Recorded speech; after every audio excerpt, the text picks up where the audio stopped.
Huwag magturuan at huwag magsisihan. Iyan ang panawagan ni House Speaker Boji D para sa lahat ng sangay ng gobyerno sa gitna ng krisis sa Middle East.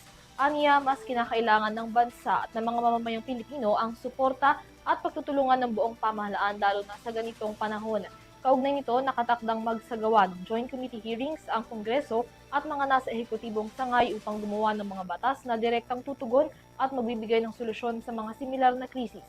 Narito ang kabuuan ng balita. Ipinag-utos ni House Speaker Faustino Boji D ang pagsasagawa ng joint committee hearings kasama ang mga ahensya ng pamahalaan upang bumuo ng mga komprehensibong hakbang at legislative response sa krisis sa Middle East.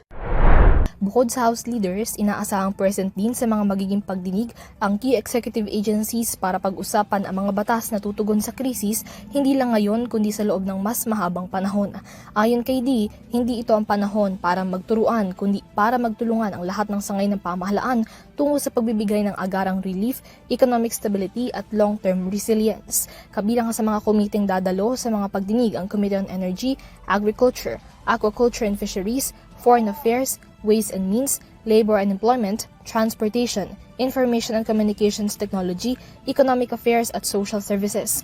Ayon kay D, ang mga matatalakay sa mga pagdinig ay layong suportahan ang mga hakbang ng ehekutibong sangay sa pamamagitan ng mga batas na tutugon sa epekto ng tensyon at krisis sa Middle East.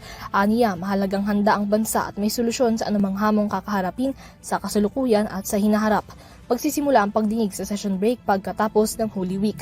Para sa EuroTV News, Mia Layagin, sumasaludo sa bawat Pilipino.